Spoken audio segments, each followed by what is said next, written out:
To take screenshot without power button in your phone Samsung Galaxy A03s, first go to the settings of your phone here, then go to accessibility,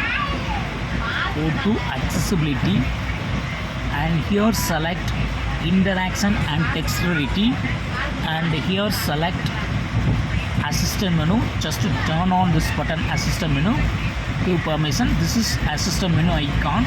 Okay, you can move it anywhere on the screen.